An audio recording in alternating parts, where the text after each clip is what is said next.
Untuk kita betul-betul mengenali diri sendiri, kita kena faham yang itu adalah suatu proses. Dia bukan satu journey, satu perjalanan yang mana dalam satu malam je kita terus boleh tahu diri sendiri. Kita boleh tahu tentang kekuatan kita, tentang kelemahan diri, apa passion kita, apa hala tuju kita. Semua tu akan ambil masa.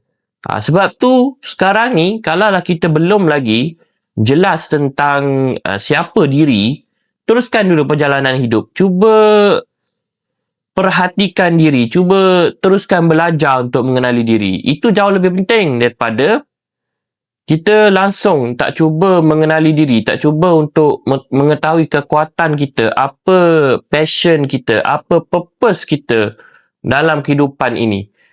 So, jangan risau kalau masih lagi belum mengenali diri, teruskan perjalanan hidup, nanti lama-lama kita akan mula kenal diri kita sendiri.